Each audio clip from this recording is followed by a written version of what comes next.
Yes, indeed. We get to do this after another win. Welcome into the Sunday Smash. That's a smiling Ira Schoffel. I'm a smiling Jeff Cameron, and somewhere you're out there in the interwebs smiling away as well, as you should be. Noles win, and in many ways, Ira, this is so much more satisfying than the win against Syracuse because Right. this had a ton of what for to it. They didn't just win with a few breaks here and there. They made North Carolina quit, and they were down 10-0 on the road in the first quarter, looking like their usual sorry road selves when they said, F that. That's not what we're doing. That's not what we're about. And from that point forward, it really imposed their will on North Carolina physically, dominated both sides of the line of scrimmage. Ira, this is it. This is the moment where you go, Eureka, proof of concept. Kids are still buying in. What a goddamn game. You definitely like to think. And, it's funny. I was going back to I was thinking back to the Louisville game, the second half of the Louisville game. And I know you felt like they maybe turned a corner by what we saw in the second half of the game. We were like, okay, well, we need to see it the next week. And then sure enough, they come out and beat Syracuse. Didn't look great in all phases, had some rough moments, didn't play great defensively for sure, but they got a win. And then here they go in this game where, I mean, if you had to map out how they were going to need to win the game, this is what we talked about in the Warchant report. Control the football, run the football, contain the passing game, get pressure on Sam Howell, which they did as the game went on. So they did what they had to do, but I don't think any of us believed that they could do it. And so that's big, man. It's big for, it's big for these players, but also I think it's big for this coaching staff for fans to see that, hey, these guys might have a clue what they're doing. Yeah, it's huge, man. I'm telling you, I mean, those guys obviously behind closed doors just put their head down and go to work. But, from the outside where all the noise is, obviously, you can begin to get a little worried that whatever the messaging is, it's beginning to wear off. Because when the results don't match that work ethic or intensity or the messaging, you begin to worry that they're ignoring of what's being said. But clearly, nothing could be further from the truth. They have bonded. They have continued to work hard. I'm not saying that this is a team that's going to go on to rattle off a bunch of wins. They still have as Mike Norvell noted, they still have a long way to go. They still have a lot to work on. They've got to get better overall in a lot of areas. But I do think that work ethic and that belief in what those coaches are telling them, it has to be, or else they wouldn't have been able to win a game like this. They wouldn't have gone on the road down 10-0 in the midst of a here we go again moment, jump off sides on fourth, and all the kind of stuff that they do.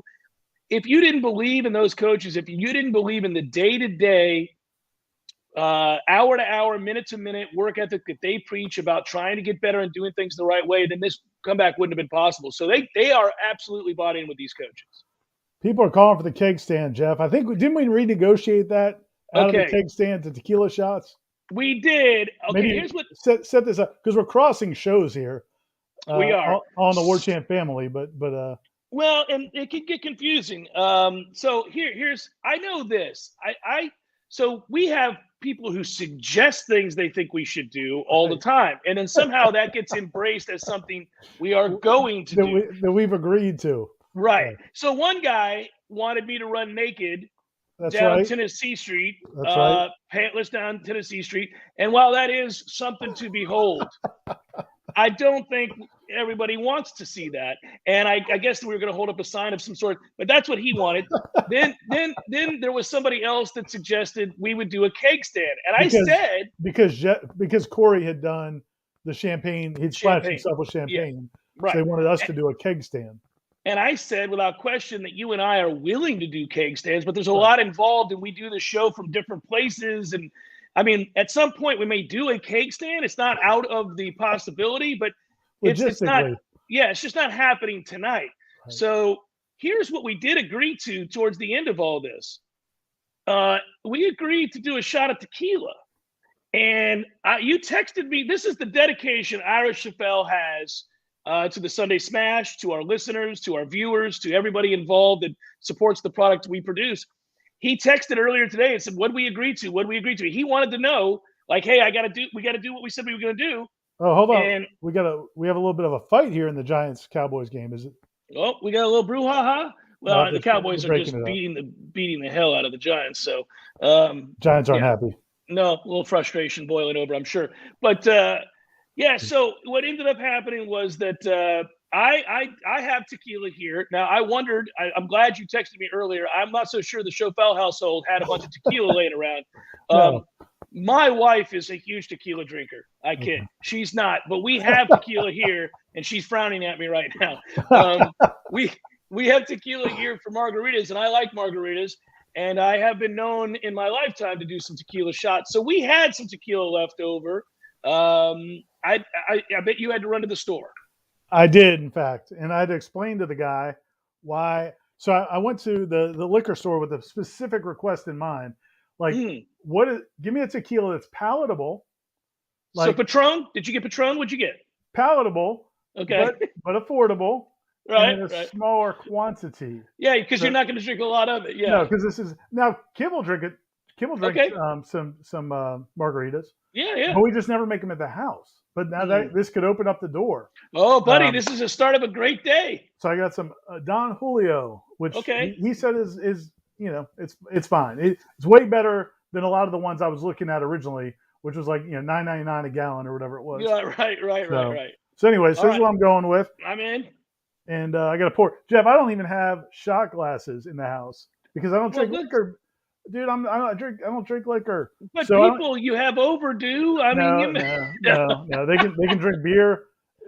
Anybody that's come to my house can tell you can drink beer or bring your own. Yeah. And are you ready for this? So I had to. I bought some glorified fake shot glasses. I like that. So you bought a little of the plastic ones from the liquor store? Yes. Like it's like a medicine. If I need some Tylenol later, Ira, unfortunately, and I think this is from my college days as well as my wife's college days. I don't know why we still have them, but we have like 50 shot glasses. I'm going to bring the Schoffels over some quality shot glasses. What's funny is when I would take trips for work. Right. Tom's got the good lines here. When I would take trips for work, I would always look for souvenirs for the kids. And you buy tequila? You buy shot glasses? There's always shot glasses. I'm like, from every town. I need something with the name of the city. And but Kim was like, no, you can't bring home shot glasses. So well, I've got one I got a shot glass from Puerto Rico. It's a beautiful shot glass. It's perfect for this. I think I overpoured here. Oh, okay. Well, here we go. You ready to do the shot, buddy? Wait, hold on, man. I even got lemon and salt. Oh, okay. Lime and salt or lemon and salt? I don't know. I got lemon. I don't know. Okay. I'm just going to do the shot like a man. Not me, buddy. We're doing this. Get some salt. Okay. All right. Let's see how this goes. Mm-hmm. I don't even know. It's not going to be. It's not very tasty, Ira. It's not like you're not going to love it. None of it. Not even with the salt and the lemon. I mean, I've done tequila shots before. No, I know. They always suck. But I'm hoping this one's going to be a little bit better because I'm going through the official process. So this is to Florida State winning a road game, which we successfully documented on the Warchant report. They were 1-12 in their last 13 road games. Right. They had been terrible. This is the first game, too, where they were mentally tough, physically tough. They overcame adversity on the road, inclement weather. They thoroughly outcoached their opponent. I mean, everything about this is a resounding yes, yes, yes. And with that, I think we should do a tequila shot. All right, buddy. Cheers to all of our Noles out there. Here we go. You ready, buddy? Cheers. Yep, here we go. Cheers. Woo! Oh, that's awesome. Oh, well, I'll get you. Oh, that's awesome. But in honor of the occasion, I was ready to go with a chaser. And this was the good stuff. Wow. Now, that was good. Now, once you chased it, you're all right. Okay. You know, the problem is, Ira, you have one of those, you're like, we should do another. I mean, hey, I sliced a few lemons just in case we got a little crazy here, but they'll take the whole show. They'll take the whole show with my build-up. No, there we go. That was good. So we're men of our word. We said we'd do it. We just did it. If anybody needs 18 ounces or whatever it is with Don Julio, I could put it. I might put this on eBay. Just one shot taken. One shot taken. Eric, thanks for the donation. We appreciate you. He writes, Jeff, 10% all day, Nole, brother. As I called this upset on the show the other day, 17-point underdogs. Go Noles. Here we go, Noles. Here we go, Noles. Here we go. Yeah. Eric, you did. You were loyal. I mean, I think you predicted us to win every game. Um, but, but, but you know what? When it pays off. Did you see the guy I retweeted? I don't have his name in front of me. Did you see that dude? That joker bet $100 on the money line. He ended up pulling in $700 or something like that. Nice. Yeah. He had himself a great week. By the way, when the Cowboys win this game, I'm going to win a 2-team teaser. Tom, did you go ahead and take us up on it? New England almost screwed. You didn't do it? Dude, it was free money. We've got free money, and New England scared me. But yeah, I want a teaser today. I needed it. I've been up against the ropes lately in college ball. I've been up and down, pretty average. Maybe this will get you right though. Maybe you win this teaser. You had some tequila, feeling good about yourself. Yeah. Noles, Maybe Noles just shave my head. Just shave my head. Look at that shiny. Look at that. Just got done shaving it from tonight. You got to start the week off right. Yeah, you got to start the week off right. So yeah, man, it's funny. I don't know when you look at that win. If you're a North Carolina fan, you got to be. Ooh. Can we talk about that? Man. So you're a sideline watcher, and I know you didn't go to the game. Only Corey from Warchant went because Carolina seriously limited the number of people that could go. Obviously, they're following a stricter COVID situation there, so not many people could go. But in watching that game, Ira, and I mean this sincerely, I'm not taking shots. Well, we did just take a shot, but I'm not taking shots at this person. Something's a little off with Mack and that team. Now, Florida State earned that win, and they were the better team. And if you look at it a yard per play basis, if you look at every metric, Florida State was better than North Carolina on this day. So I don't want to take away from our win. Man, I don't think they're playing hard for that guy. That was a weird fourth quarter. I don't know what was going on with North Carolina. It felt an awful lot like a team that knew they were beat and were willing to go home, like their fans did pretty early. Yeah, it is weird, man. And what's funny is, like our perspectives, everybody's perspectives are so in the moment. Mack Brown did not hide the fact 2 years ago that he wanted the Florida State job. And he let everybody in Tallahassee know he wanted the Florida State job. And Florida State did not go in that direction. They went with Willie Taggart, like it's 4 years ago. They went with Willie Taggart. And then Mack Brown has success at North Carolina. And then all of a sudden it's like, man, this was a disaster. How could they pass up Mack Brown, an FSU guy, when they could have had him? And people started like second guessing that decision. And then you fast forward a couple of years and it's like, okay, well, what have they really done? They had some really nice players last year and they had some success during the year, but they did not really achieve last year what they got upset by Florida State. And now a bunch of those guys have left. And now you're left with a team that has recruited well, but certainly is not playing real well on either side of the ball. And that's fair to ask the question you're asking, because right now they came into the country top 10, and right now they're 3-3. They're basically one game better than Florida State. And they just lost at home to Florida State resoundingly. Right. And I dare say, Ira, roster for roster, they have a better team than Florida State. So they got thoroughly outcoached and they got outplayed by a team whom they have better players than. And that is not a good sign. And we should not have hired Mack Brown. Never in a million years should we have hired Mack Brown. And I said it at that time, and I'll say it again here. And by the way, he's not going to do a damn thing else at North Carolina. That little run is over. And so I know, I don't see it at all. Mack Brown's teams in the 16 years he was at Texas won 2 conference titles. 2. No, man. Yeah, Randy's point there is very good. I mean, that last drive was crazy. How much time they were taking. It was almost like they thought they had another quarter. I had no idea what was going on there.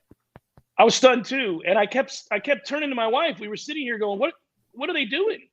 And I don't know. Each minute that went by, I went, let them do it. Let them do it. But there was no sense of urgency. You could hear it in Dan Orlovsky's voice, who I thought did a decent job. I mean, he's like, let's go. What are you doing? And it was stunning. They just, I feel like they wanted to go home. Even when they got a first down, it was like, okay, well, all right, well, you would have liked to have stopped them there, but that's going to take 2 more minutes before they go for their next first down. I mean, it was a weird 2-minute drill when you're down by 18 points. I don't know, but that doesn't minimize what Florida State did. I mean, the reality is that this team has played so poorly on the road, and this is the reason we didn't pick them. And I think we talked about it last week. If this game had been at home, you could make a case for Florida State winning that game. But we had not seen Florida State play like this on the road on either side of the ball, in years. Especially not being down 10-0. I mean, what's 10-0? I'm thinking, okay, this is a wrap. This is going to be, they may lose by 40. And because, I mean, I can't remember. Literally have to go. You have to go back to probably Jimbo's tenure, but not the last year probably, to find games where Florida State went on the road, got punched in the mouth, and didn't just back down. Bounce back, yeah. I mean, they did. Yeah, it would have been during Jimbo's time, and that did happen. But it is something to look at. I saw a lot of strange things this weekend. If we just look at first of all, can we just say this? I'm a college football fan. You're a college football fan. Man, what a weekend for football! This was insane. Every time I looked up, there was another amazing game. I mean, and even games that some people don't care about. But I mean, obviously, Alabama and Texas A&M, Arkansas and Ole Miss, Michigan and Nebraska, Penn State and Iowa. Obviously, right. Florida State doing what they did, coming back from down 10-0 and then dominating that game. Obviously, that meant the most to me. But I mean, Oklahoma, Texas was an insane football game. It was. You could go on for days. I've watched more football in the last 48 hours than I have at any point in the last few years. I was afraid to leave.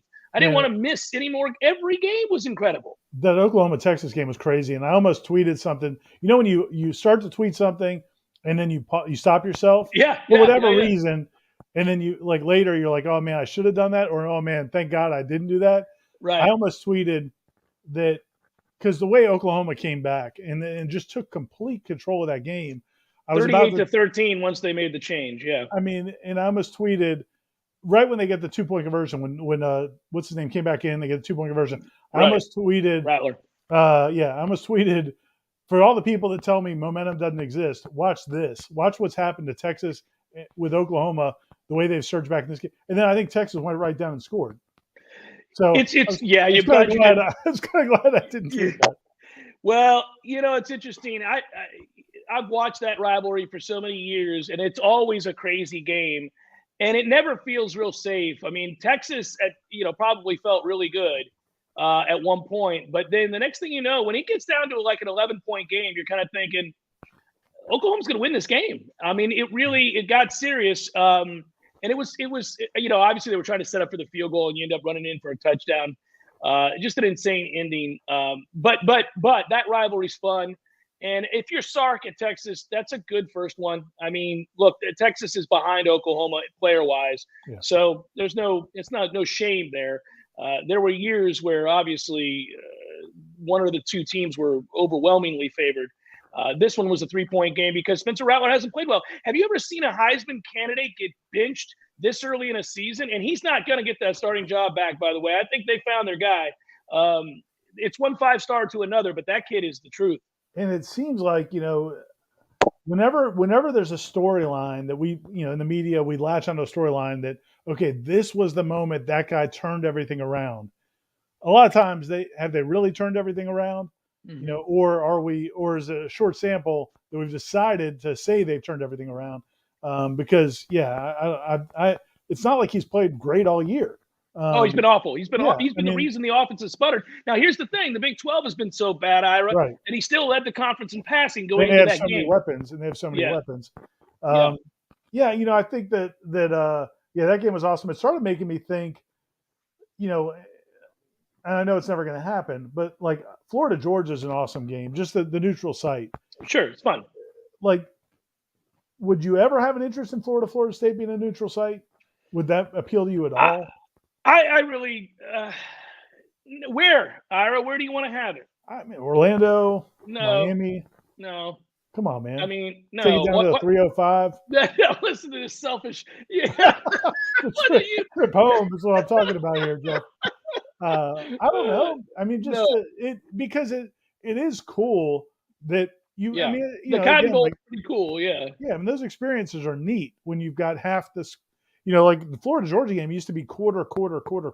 Yeah, and it's 50-50 in that Oklahoma Tech. Yeah, they changed it to 50-50 because there were so many fights. You just had twice as many fights. Yeah. Speaking of which, a good friend of mine from college, this girl Suzanne, who is a huge college football fan. She went to Wisconsin to see them play earlier this year. It might have been Notre Dame earlier this year.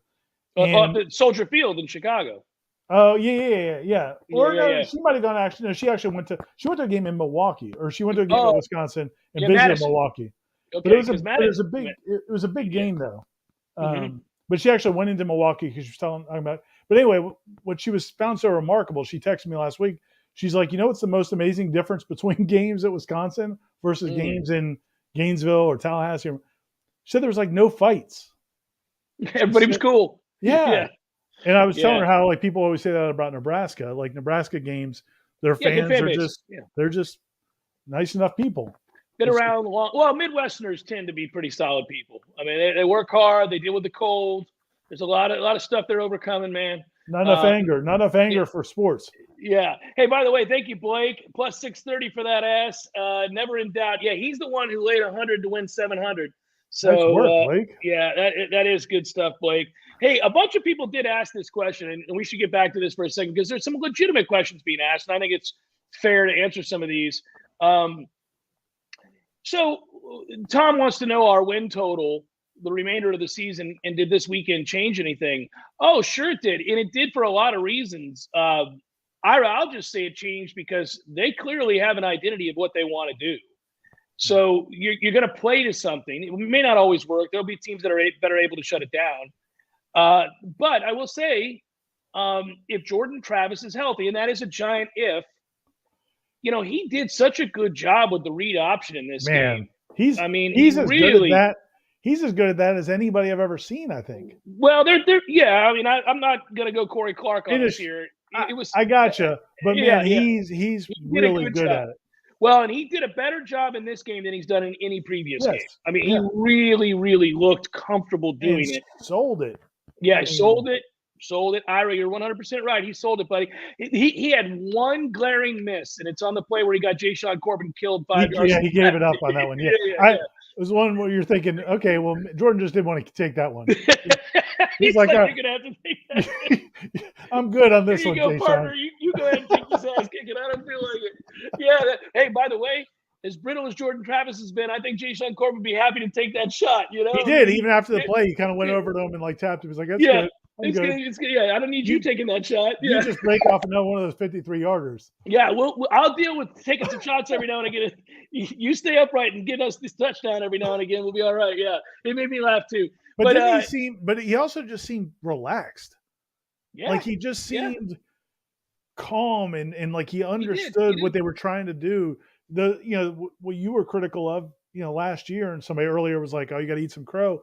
You've been critical of him not hitting those shot plays. Oh no! Well, and these weren't 70-yarders, but he hit them. I mean, he did hit him. Yeah. But the one to Ontario was perfect. When those plays were there, he hit them. And they schemed open. Hey, listen, we're so hardcore on these coaches. Give these guys some credit. I mean, 100%. They're scheming up one-on-ones and wide open guys. He better hit them. Now, I'm not trying to take credit away because he's not a very accurate passer consistently. But if you scheme a guy wide open, he will hit him in stride. And he did. He did a great job of that, and he deserves credit. But I give more credit there to Kenny Dillingham. Right. I mean, they set those plays up, and then they got their shots down the field because of it. But this is by far the best Jordan Travis has looked. He threw the ball well, even on some plays where he stayed in the pocket. And I'm talking about traditional offensive plays. He also, there was a second and 7, sits in there calm, waits for it to come open, hits the crossing route. I'm like, okay, that's how that's designed. You got to let him cross the face. He let him cross the face, but it takes patience because you got to sit there and you got to let him cross the face of the linebacker. He does. He stepped into the throw. It was in stride. I think it was to Helton. I remember thinking, okay, well, that's a quarterback. That's something. And what the piece, as the puzzle's coming together, the piece that helps make that possible is I feel like the offensive line played pretty well. They did play well overall. They did play well. Yeah, I think Robert Scott's getting healthy. I think Dylan Gibbons is getting healthy. Bavion came in and did pretty well. Maurice Smith, you got him 2 games in a row now, so you're getting that continuity. They haven't had him all season. He only played like 20 or 30 snaps in the first game against Notre Dame, and he's by far their best center. So that's all coming together. That's got to give him some comfort. They're running the ball even when they don't have numbers. That all is coming together. Again, North Carolina is not a good defense. They're certainly not they're not a good defense. They're not a bad defense, but they're not a good. They're kind of average, run of the mill defense. Well, I think if you're a North Carolina fan, Ira, you got to be disgusted. You have two corners, one of which is going to play in the NFL. The other one's a good player. You have a legitimate player as a sophomore defensive tackle that leads their team, and we talked about him in the Warchant report. They got a guy that is disruptive. They are not playing to their ability. And we get on coaches a lot. I was just talking about that, and we should. They're paid millions of dollars. Here's the thing: if you recruit that well and you have those athletes and they don't play well, man, that is on you. That is on you. It's one thing when you're trying to make up for a lack of talent and you're just trying to kind of piece something together. Right. It's a whole nother when you have legitimate players, and they do. And they got beat up. They got bullied on the defensive line, on the offensive line. I was very impressed with Florida State in this game. This is the most impressed I've been in a long, long time. And it is something they can fall back on now. Now, listen, so Ryan brought it up. Completely different from the North Carolina game last year, right? Completely. That was fluky and silly, and yeah. We take it. We'll gladly take it, but it was fluky. And so this was like you just went and won the game. Right. Here's the thing: if you're okay, so over under 2.5 wins from now till the end of the season is the question. Well, you got an automatic. You got to lay up against UMass. I don't care that they just beat UConn. Sorry ass. You got to lay up. You got to lay up with UMass. So that's one. My suspicion is that Miami is going to have no interest in playing that football game against Florida State. And I know it's a rivalry game, and I shouldn't say that, but man, they look like they're going to do to Manny what LSU just did to Ed, which is call it a day, right? We're no longer interested. We are no. I mean, I tweeted it out last night, somewhat vulgar, but I pointed out last night when it's 14-0 to Kentucky, I'm like, well, this is a wrap. This is a wrap. They just told Ed O to go to hell. It's over. So LSU might as well move on and start thinking about Joe Brady up there with the Carolina Panthers and bringing him back in and let him be head coach. Bro, Jimbo just knocked off Alabama. I actually think that hurts their cause because I don't think now he's got to pass at A&M for some time because he beat Nick Saban. It may help them from themselves. So bottom line is, if I look at this, I think obviously to beat UMass. I actually think Florida State will beat Miami this year. So that's 2. You got to get us 3 more wins. Okay, the game that I would circle that you could win is the Boston College game before UF. And I know it's sandwiched in a weird time, but I could see, especially if you beat Miami, I could see you going up to Boston College and winning that game. Now, why is that because they lost their quarterback? Because I haven't watched them play much, but Corey said the same thing today. I was thinking maybe NC State at home. But Corey was saying he thought Boston College maybe. Yeah, I think the Boston College game is the one, and it won't be easy because they're well coached and they play hard. They are deficient defensively. They are deficient. Well, they're going to have a time. Look, that was Jordan Travis's coming out party when they went up there when Odell took over as head coach and said, "Hey, this kid's really athletic. Let's use him." Mm-hmm. And Boston College, he had some big, huge runs against them, and Even when Boston College is going right, even when things are going well for them, they don't have the athletes on defense typically to keep up with a guy like that. So that would make sense. Yeah, no, I do. I mean, that's a tough game because they're well coached and they are buttoned up. But I do think that Florida State can go win that game, and I think that would give it 3 more wins. I mean, all of a sudden you're up to 5. You know what's so frustrating? Come on, we all did it. You guys watching at home, we all did it. The second we won that game on Saturday, you thought, well, for F's sake, if we had just won the Jacksonville State game, you start doing the math, we could have gone to a bowl. You start doing, It's not off the table, buddy. They can take 5-win teams now. And listen, here's the thing. You think that team GPA is good enough? Well, here's the thing. It actually isn't bad. It definitely couldn't have gone when Jimbo's here. No chance. Yeah. It's got a shot now. But the other thing is, sometimes teams don't want to go to bowl games anymore. But I think this is the coaching staff that desperately would want to go to a bowl game. Buddy. Yeah. So they got the 5 wins, but because of Florida State's appeal, because of on television, because of what the way they're playing, again, this is all if it plays out that way. Yeah. I could see them being a possibly an attractive case. And again, because they have kind of cleaned up some of the academic, people don't know the way you can get as a 5-7 team is if you're doing very good in the APR, while Right. other schools who don't, you would get first preference if there's not enough 6-win teams. But it's a long way away, man. But hey, look, it's cool to even have that as an option when 2 weeks ago we thought this team might be 1-11.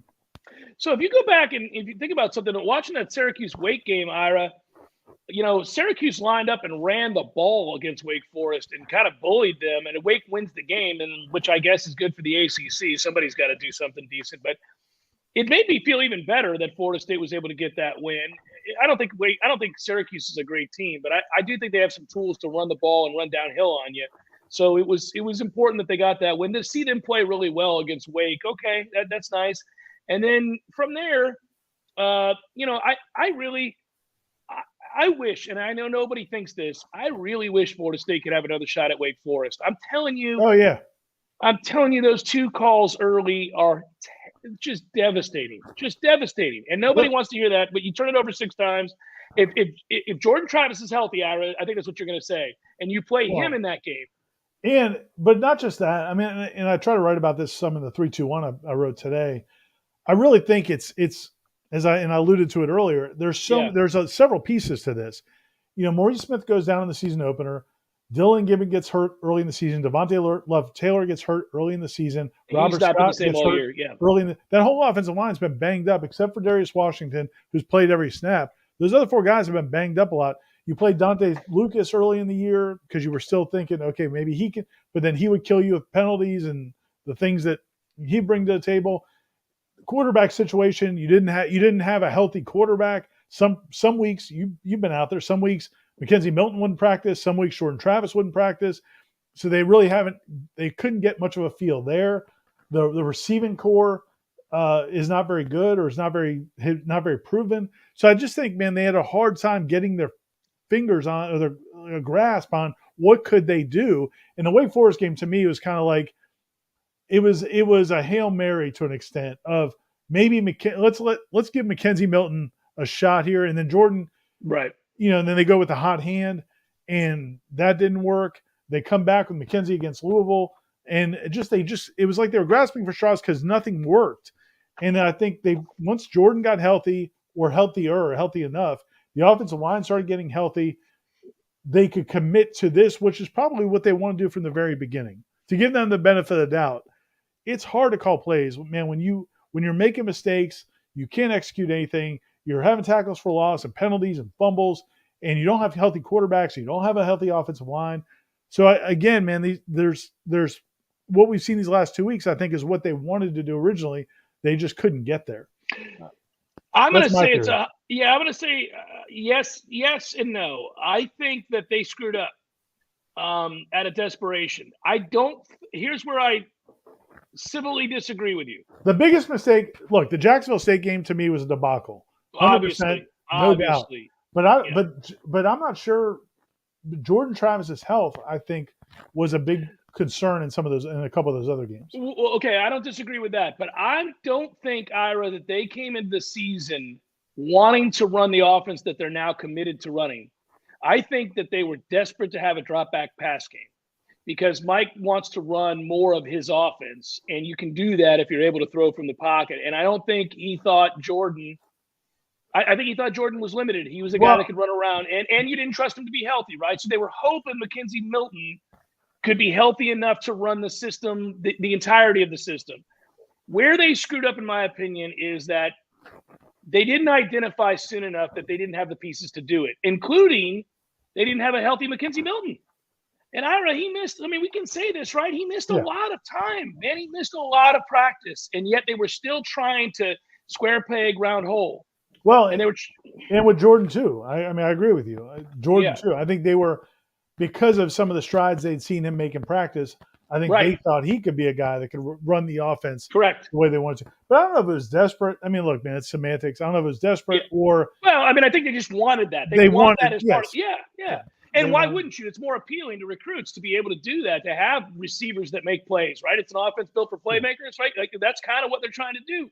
But then when you realize you just don't have it, you don't have the health, nor do you have an offensive line that's capable of holding up, this is what you have to do. And in fairness to them, to your point, Jordan Travis hasn't looked healthy enough to do this at any point in practice this year.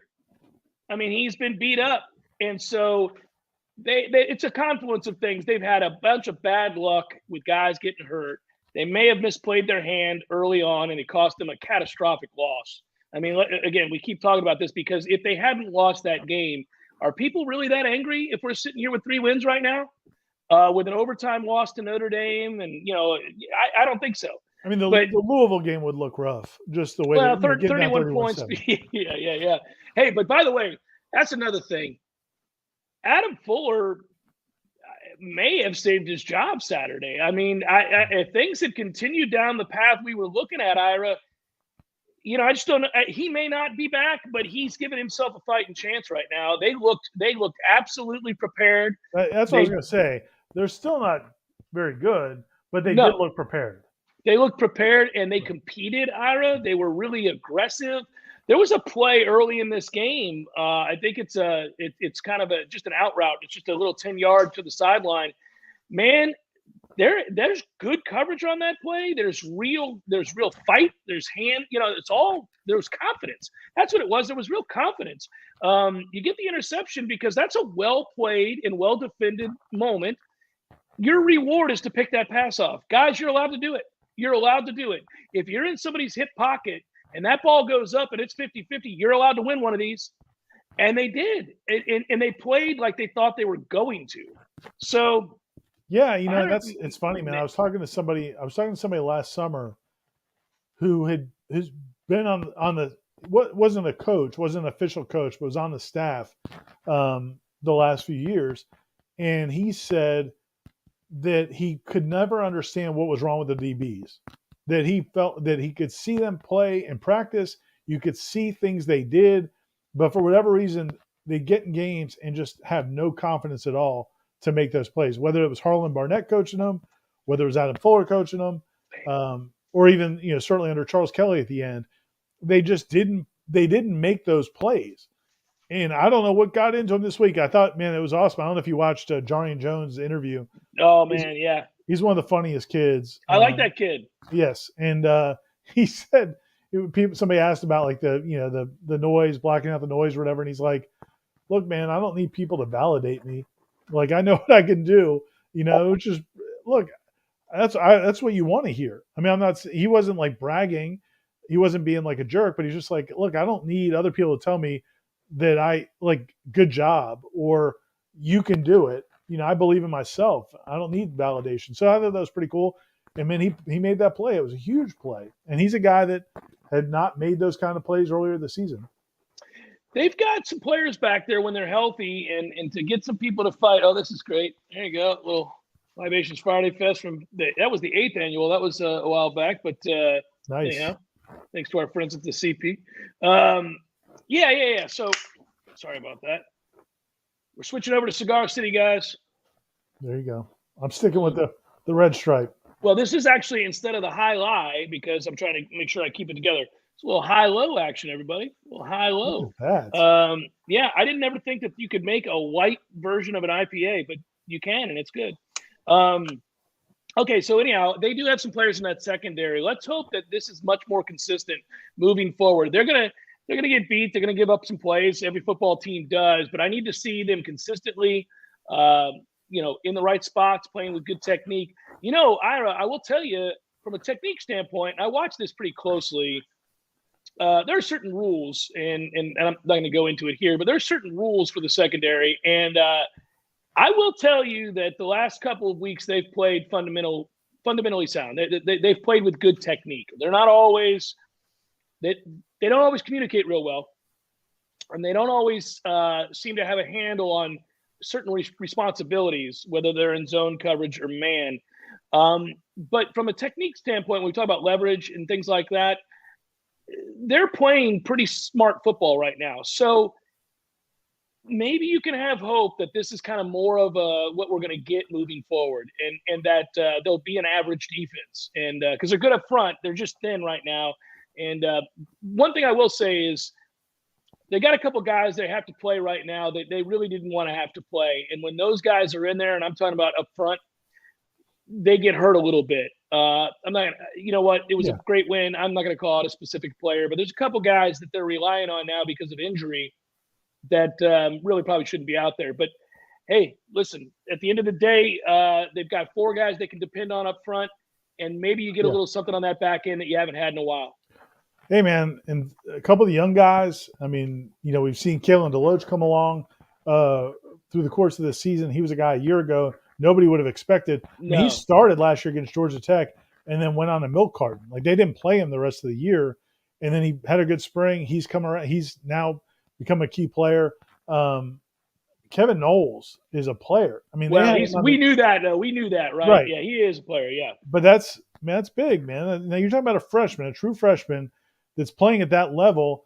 You know, you think about the way Jarvis Brownlee, and I don't, especially this game, I was watching on TV, so I didn't get to watch all of the routes he was covering, but he only got targeted, I think, a couple of times. Now they don't, it's pretty much the Josh Downs show, and that's who Noles was covering for the most part. But Brownlee, they don't go at Brownlee a whole lot, so he must be doing something right over there. Jarnian Jones gets the pick. Again, man, just showing some competitiveness. I mean, it's been years now. I mean, it's funny, man. Like the questions, people started asking the questions to Adam Fuller about why don't you play more zone? And I thought I was in a time machine because I remember the same thing with Harlan Barnett. And it's like, Can you simplify things? Can you play more zone? And it's like sometimes, man, whatever we call, go make a play. Somebody has to do something.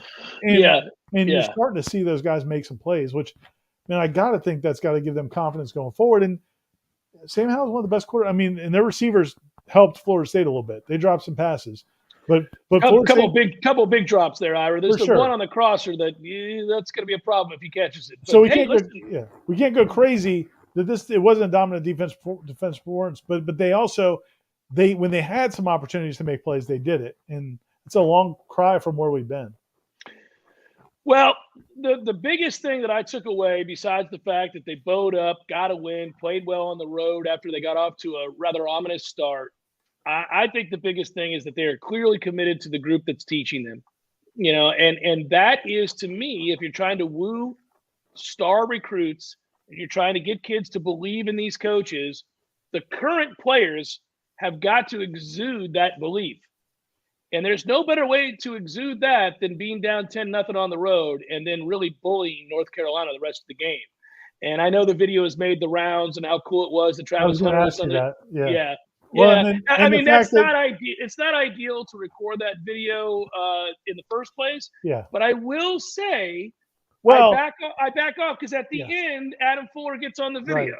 Right. And if you looked at the when Jarnian Jones broke the rock and they put out a picture of that, like half the players had phones up recording it. Yeah. And they had basically every position group took pictures with their coaches to celebrate that win. So clearly that was a win where this coaching staff was like, you know what? Let them know. We're going to celebrate this one. We're not treating this one like business as usual. You went on the road, you won a football game. We're going to flex a little bit, and I don't have a problem with it. Hey, Ira, they were 19 point underdogs. And that's the thing. I mean, like, some people are like mad about the Powerade bath. And it's like, are you kidding? They've won one road game in the last 3 years, and that was with Odell coaching up at BC. I mean, yes, you were favorite. You were an 18-point underdog. You were 1-12 in your last 13 road games. Celebrate. And it's a big win for this program. Really quick, Ira, did you see the end of this Chargers-Browns game? I did not. 47-42 Chargers. It was crazy. Yeah, really good game. Anyhow, that said, sorry, I was just catching the end there. I was like, well, that's nuts. I would tell you they should celebrate, and it's also a good message to the recruits. I also think, by the way, in that little snippet of audio, Ira, and I don't know if again, I think if you're Norvell, you got to be real careful. So you got to assume perhaps that you're always being recorded. I mean, I think modern day, if you're a coach, you just got to assume you're always being recorded, unfortunately. But what he said when he was talking about we're going to go back to work, because that's what we do. We go to work. We're going to do that work on fucking Tuesday is when we're going to do that work. And if you watch those guys jumping all around, yes. Man, that was so cool. That made me want to jump around. I was like, you're damn right. That is so cool. Give those guys a break. Give them a reward. And the thing is, man, and that's what, so there's a comment that Tom just put up there about the more disciplined team. It's 2 weeks in a row now Florida State's been the more disciplined team. It's actually 3. I think that they've had fewer penalties than their opponent. Okay. Louisville might have had more too. Mm-hmm. But UNC was chippy. Oh, yeah. I mean, they were trying to get Florida State to do some dumb stuff, and Florida State didn't do it. And UNC got called for it. Those are big steps, man. Those are big steps for this team. And to that point about the work, the question I had, this is probably, 3 or 4 weeks ago, I was talking to some friends of mine. I might have mentioned it to you off the air. But I had a tequila shot, so I'll mention it on the air. Let's do it on the air. Let's do it on the air, yeah. When I had my tweet in the summer that Mike Norvell can coach towards the end of preseason camp. Yeah. This Mike Norvell can coach. What a friend of mine said to me was, okay, well, that's your perspective. You can see the way he coaches a practice and you like it as a 50-year-old dude who has a, career and whatever else, has a family and all that. Does a 20-year-old kid from Miami or 20-year-old kid from Atlanta, do they like it? And do they respond to it the same way? And I thought that was a fair question because it is, we all do come from different experiences. And, dude, he drives those guys. You've been to practice. He is on those dudes, and it is about the work. That's not talk. It is about the work. And he makes those guys work hard. And for them to turn it around here a little bit is a positive sign. And then the way they reacted to that is cool, man. Like if he's a guy that's not driving them all the time, they don't react that way to get another day off. Correct. Hey, I always thought this, Ira, listen, I don't want to get into perspective about, we all come from somewhere, right? But I always thought this, it doesn't matter who you are as a coach. It doesn't matter if you're a white man, a black man, it doesn't matter what ethnicity, but you better be you. Right. You better be who the hell you are. And that has to be real. And the players have to know that. And when things get difficult, if you're unwavering, even if you're tough, there was a coach I had, Coach Rayford. He was ruthless, but I loved his ass. Loved him because when the moment was right and he could let his hair down a little bit, for lack of a better term, and you did everything that he wanted you to do as a segment group, that guy would have as much fun as anybody. But it was rare. And it was only if everything was buttoned up and you had put in the work, right? But you wanted to make him proud. And when that happened, like if something happened where you earned it, that guy would surprise you and say something hilarious, and everybody would just break out like, "Yes, we got it! We got it from him!" Right? Because it didn't come cheaply. You had to earn it. Well, and from a Florida State perspective, it's Mickey Andrews. Yes, of course, ruthless. He used to say crazy stuff to those players, and we can't repeat those anymore. And it wouldn't have worked in the modern era. And make them run a million gassers. It's so funny, man. Yeah. Every time there's a holding call that the refs don't call and fans get all upset about it, I just think about Mickey Andrews saying holding's a personal problem. That's what he would say. Holding's a personal problem. I don't give a crap. Yeah, you got to figure out a way to make sure he's not holding you. Yeah. And club his forearms. Yeah. But to your point, it was the way Mickey was when they stepped off the field, being a completely different guy. The love was genuine. The appreciation was genuine. And he wanted it for them more sometimes than they probably did. And you got to have that. Know that, if you get that from a coach, no matter what their background is, if you get that from a coach and they're consistent and they don't waver when things get difficult and they hold you to a standard and they hold themselves to that standard too, then man, you got a chance. You can fight through some of the difficult times. You can fight through the relationship breakdowns and some of the issues where you may not get each other. There could be a disconnect. But if you believe that person's real and you think they're, not only are they authentic, but they also care about you, and they're hard on you, but for the right reasons, Right. yeah, I think then you see that. Now, listen, they've still got a ways to go. My understanding is they still got a long, but I will also say that I do think that kind of celebration reveals, and that kind of dedication to the game plan, down 10-0 on the road, reveals, obviously, that they are bought in. There's no doubt that they're bought in. We kept saying that. Now, people get mad, and the retort is, great, they're bought in. They've won one game, and now they've won two. Yeah, you got to get some wins along the way.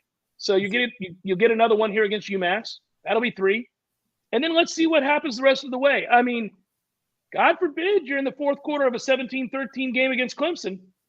That team doesn't look like they're excited about playing football right now. I mean, I'm not, so we'll see.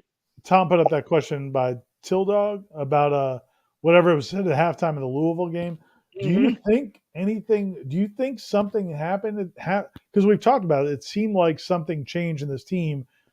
Was it just tired of getting their teeth kicked in? Yeah, I don't know. I don't know. There aren't too many. They haven't changed a lot of what they're doing. So something did happen. Maybe pride kicked in. Maybe just because they were steadfast and they just told him, look, man, at some point you guys got to make some plays. I do think something, the other conversation I would love to know, and we'll probably never know, is that before that Wednesday practice, when Jordan Travis took all the reps after missing the Louisville game and not knowing if he was going to be available against Syracuse. And then Wednesday, literally on Tuesday, I started thinking, man, he may be shutting this down. He had a knee brace. His shoulder was bothering him. He wasn't really throwing. And I'm like, he may just shut this down and figure out what he's going to do after the season, because the season obviously wasn't going the way he hoped. And now he's banged up in 2 different places. And then that Wednesday practice, dude, he came out, he took all the reps and went out and played against Syracuse the way he played. He started running the way Jordan Travis used to run. That's the thing to me that's been so amazing, is just he's running like Jordan Travis again. Whereas the first, even when he had opportunities, he had limited opportunities the first 3 or 4 games. But even when he had them, you just didn't see him run this way.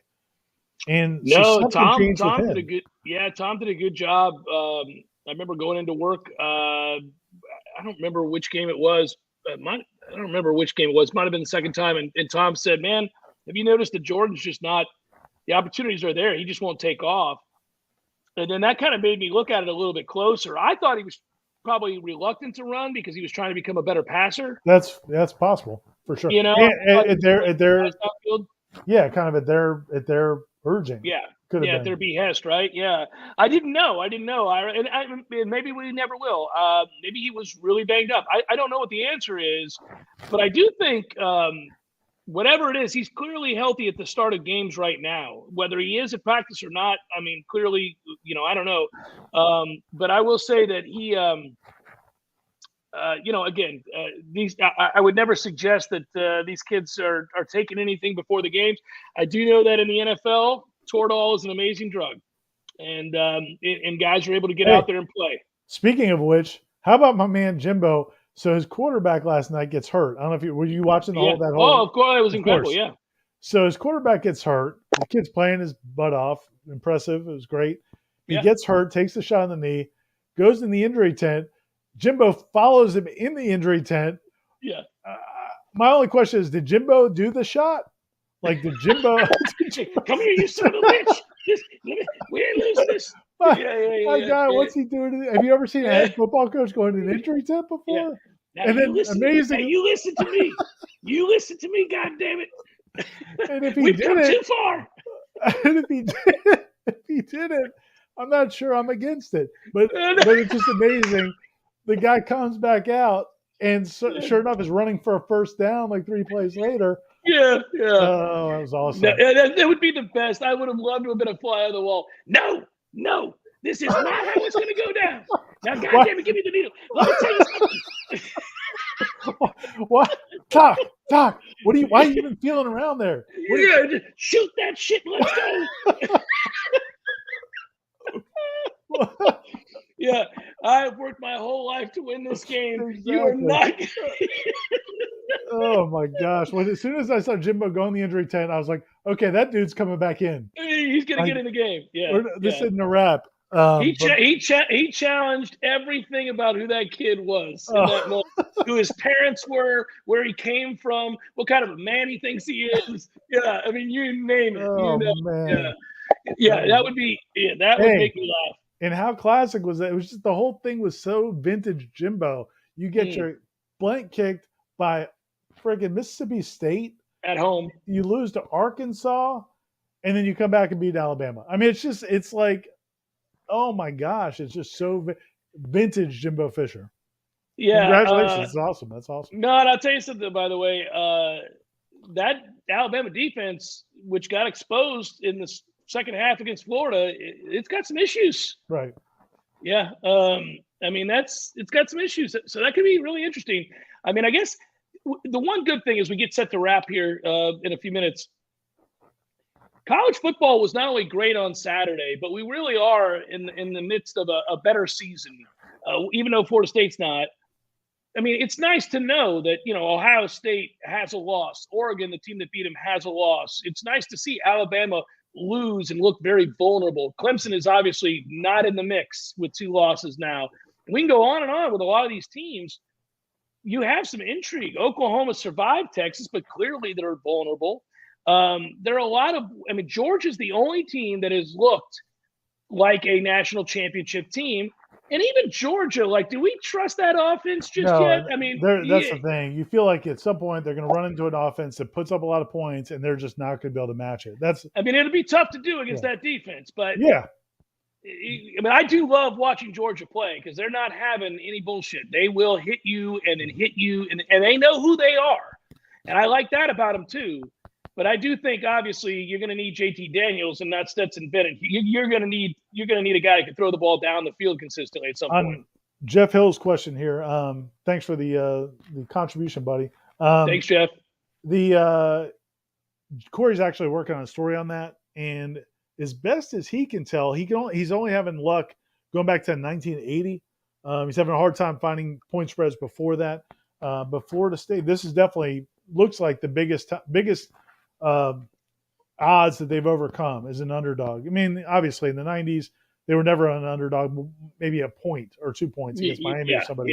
Yeah. So it's not like they've had a lot of opportunities, but even including some of the 2000s, 2010s, and then back in the 80s, he went back to 2000 or to 1980 and couldn't find any situation where they were a bigger underdog.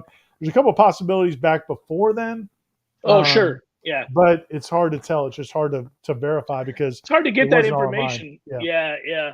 We weren't embracing the gambling the way we should have been back then. So it's hard to find those kinds of lines. No, I did. That was huge. And you remember one thing I'll say, we've done this on the air. Corey has done it. Ira, you've talked about it. I've talked about it. Tom's talked about it. When you watch college football, every weekend, there's some major upset. Every weekend, you see a team that has no business winning a game against a much higher-ranked team, and they do. And the question that we've asked somewhat rhetorically over the years is, how come we never do that? How come Florida State never is the one that they go, how about this upset, everybody? I think never. Now, partly, Florida State for many years was not a big underdog. But I also think the problem is Florida State never sneaks up on anybody. Like Minnesota lost to Bowling Green or whatever, right? A couple weeks ago, I think. I mean, when Florida State shows up, even when Florida State's bad, people enjoy beating the crap out of Florida State. Oh, sure. So you don't have that benefit of ever sneaking up on anybody. Even when you're bad, people enjoy. Like, man, you remember, you used to do the bit on your show about being we're down in the alley and they're kicking us. Everybody's taking their We're drunk up against the dumpster and Wake Forest walks by and spits on us. They revel in it. So, that's the problem. You can never sneak up on anybody. No, it's true. It's true. Hey, this was fun. An hour went by really quickly. That's because, of course, Florida State won. Cheers, Ira. Here's to another win the next time we do one of these, which will be probably another win. Get some, Walt Bell. Get some. Yeah, come get you some, Walt. Although did you see his celebration? He got his second win there, right? But did you see his celebration in the locker room? No. Dude, he went straight stone cold. He had 2 beers, smashed them. Florida. It was awesome. Which is cool, man. That's fun. You should. Yes. Did you see? Okay, on that note, real quick, did you see? And it did make me laugh. I mentioned that Dan Orlovsky did the color for our game. Well, he went to UConn. Yeah, that's right. And they showed the highlight of UMass. He was the quarterback there. Yeah. They showed the highlight of UMass beating UConn, and he goes, I can't believe we lost to UMass. And he just sat there silent, and the broadcast partner just kept going. I got to give him credit. He was just like, all right. Last thing, we doing a shot for every win before the season is over, fellas. Sure, buddy. I'll commit to it. This Don Julio is not going to drink itself, Jeff. I will be there to take some Don Julio from your cup, sir, and we will celebrate each win that way at the start of the Sunday Smash. That's our commitment to you. Yeah. Our thanks to Tom Lang, and our thanks to all of you.